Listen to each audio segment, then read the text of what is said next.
Hello and what is going on, guys? Welcome back to the channel. My name is Miguel. You're watching Miguel EDC, the channel where we talk everything EDC gear here. And today we're checking out this knife from Ruike.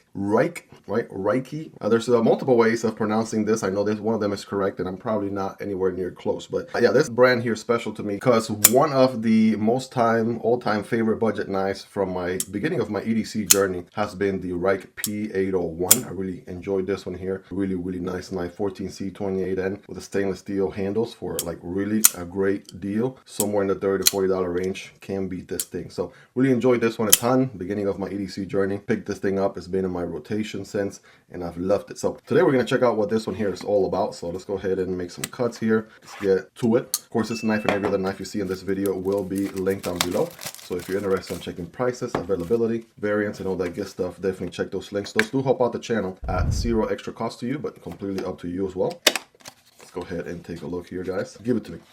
See what you got. We got the Ruike multifunctional knives, right? Little handout here. A little bit of everything they got going on. I didn't know they were doing sort of slip joint style knives. That's pretty cool to see. Of course, they got all kinds of folders as well. Looking pretty nice. There's that P801SF. That's the one I just showed you. You guys are welcome to pause the video there. Check those out. But let's go ahead and get in here. More paperwork. Folding knife series, right? Of course, we got Mandarin, which is my native tongue. Check that out. And let's go ahead and check this thing here. Silica gel, bada bing, bada boom, right? Inside of a plastic little pouch with a nice little plastic little loop here. Right, ready to make it. All right, digging it. Can I do this with the force? Sure can. All right, and here is the knife itself, ladies and gentlemen. Let's take a look at this thing. Now, future me slapped the model on the screen there because I don't know right off the bat what the model is for this guy. But first impressions here, it's looking pretty slim, right? The blade tucks in pretty much entirely into the handle for the most part. Only a little bit sticking out. Loving the milling on the handle there. That's looking pretty epic. Now, kind of looks like titanium, right? At first glance, it looks like titanium. So we got to get the stick of truth here, right, to confirm. Yeah, it is stainless steel. Managed to make stainless steel that looks like titanium. That's pretty epic. This is stonewash stainless steel from, some years ago. This is a nice little bead blasted stainless steel finish to it, right? Looking pretty nice. So we'll come back to this guy in some size comparisons in a moment. So the handles are solid, no liners here, 2 standoffs, sandwich construction, if you would. The pocket carry clip, no reversing of the pocket clip, something to keep in mind. There's a frame lock there with a flipper deployment and flipper deployment only, right? Typically like to see, some multiple deployment options, but as long as it's well tuned and it gets the job done, we're good to go. Jumping there on the flipper tab. If you guys are ready, I'm ready. Bam! Oh man, listen, one thing is for sure, this blade geometry right here, yeah, that is my cup of tea all day, every day. Holy macaroni. What are we calling this? Reverse tanto, sheep's foot, right? Whatever rocks your boat, whatever makes you sleep better at night. There you go. Ruike knives have always been a little bit heavy on the billboarding department. Quite a lot going on there, right? There it is. That's the model name right there. P831S SA, and then another long code below that for some reason. Sandvik, I mean, most people know, as long as you put 14C28 in, that should be enough. You don't have to put the word steel or the word Sandvik in there. Do like the Ruike logo there, that's looking pretty nice. But, even on the P801, right, there was, again, a lot of billboard in there as well. Except minus that long number there. For some reason, they added that extra number there. Yeah, oh, there it is. It's right over here on the P801 SF. So a little bit on the, heavy billboarding department. The other side has the Ruike logo on there. It is a flat grind with a beautiful satin finish. So that's looking pretty epic, right? Somewhat thin, not too thin. We got a pokey tip, and this is going to be great for utility cuts and draw cuts with this knife all day, every day. Okay, checking out the ergos here. Oh yeah, those are some good ergos. Handles are surprisingly, a little bit thinner than I expected. Not too tall or too narrow, right? Feel pretty good. And the pocket clip is actually surprisingly comfortable. I do like that. Since they only did one screw, in order to prevent it from moving around, they have this little insert or hole that the pocket clip goes into. All right, so that keeps it from moving up and down. All right, that's pretty interesting there. And let's see, good access to the lock bar. Yes, we do. All right, let's check it. Let's check the lock up there. That's looking pretty nice. About 30, 35%, maybe 40% of the way in. There's your D10 ball, which we can see right there. And yeah, there's that access to the lock bar. So being able to, disengage this guy, very straightforward. Easy to push that lock bar out of the way and disengage. Right, so that's looking pretty nice. Let's check the close here. A little bit of a shake shutter. Boom, deployment, shake shut, bam, digging it, digging it. Now, are we on ball bearings or are we on washers? All right, future me double check. I want to say they feel like ball bearings, but I could be wrong. So, and this is probably only going to break in even better and better over time. Now, as far as the flipper goes, it's nice and jimped, so that's a plus. We also can obviously light switch it, and we can push button it, although the push button approach, you definitely want it to give it the beans, right? If you don't necessarily give it the beans, then it might not open completely. So light switching is probably going to be your best way to go there. You can get a little creative, upside down flip or what have you. But that is your only deployment option, right? Again, personal preference. I do enjoy nice with more deployment options, but if the one I get is nicely tuned, then I'm digging that as well. So that's not bad. So far, making a great impression, right? Ergos are good, right? 9.5 out of 10. No forward choke spot there per se. So behind the flipper, that's going to be your finger guard.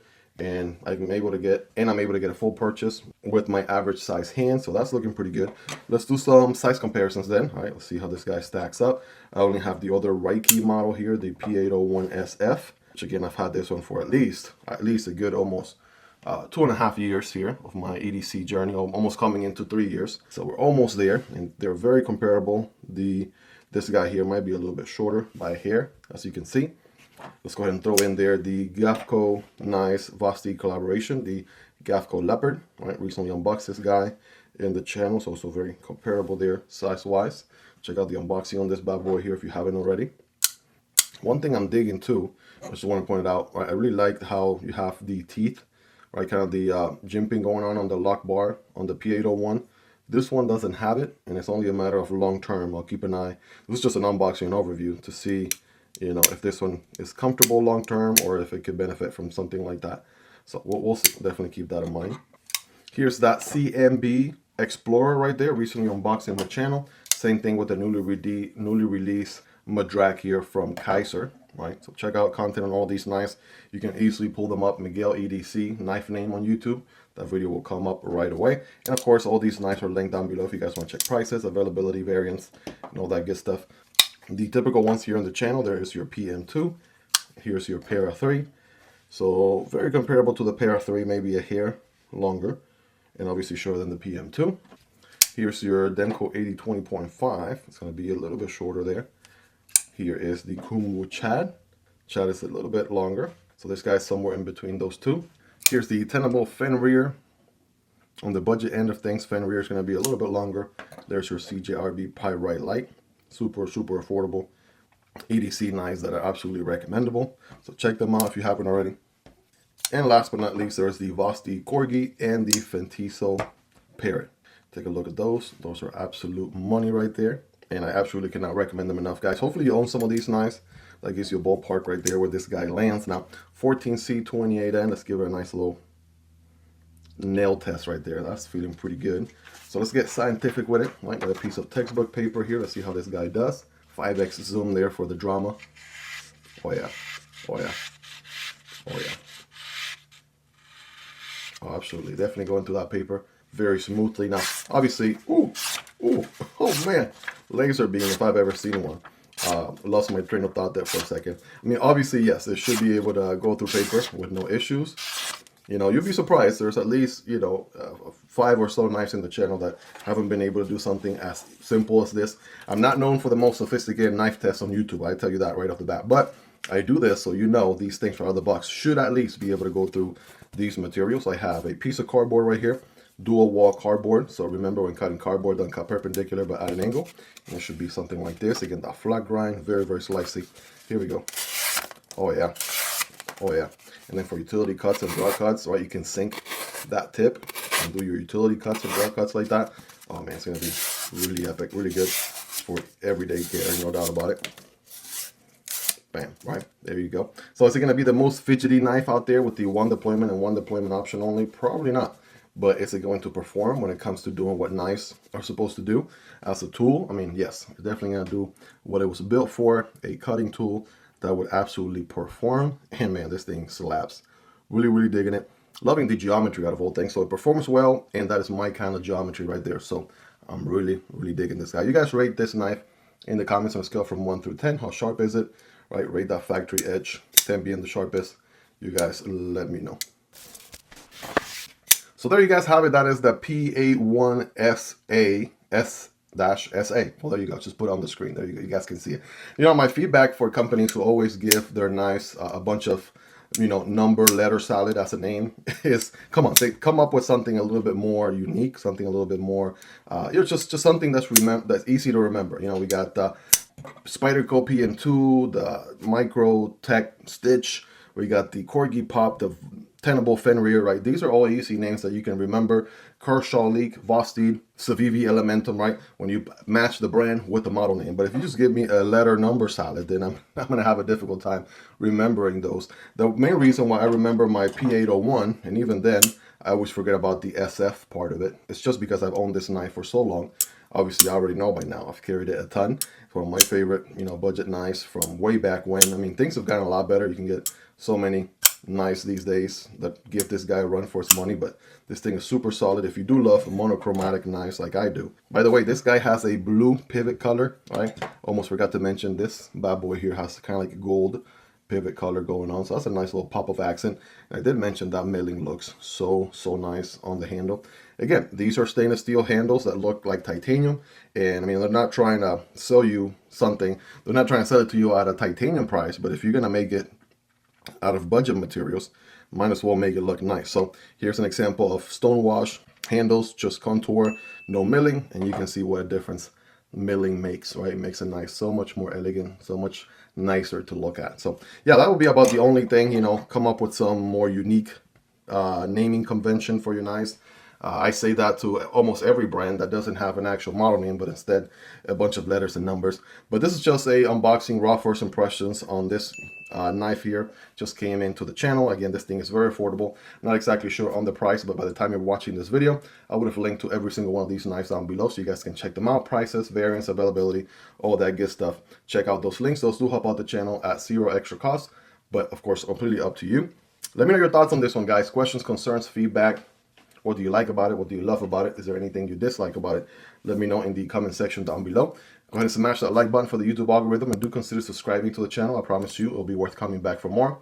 Shout out to Ruike, however it's pronounced. Give me your best pronunciation down below, by the way, in the comments. But yeah, shout out to them for sending this one in for me to share with you guys.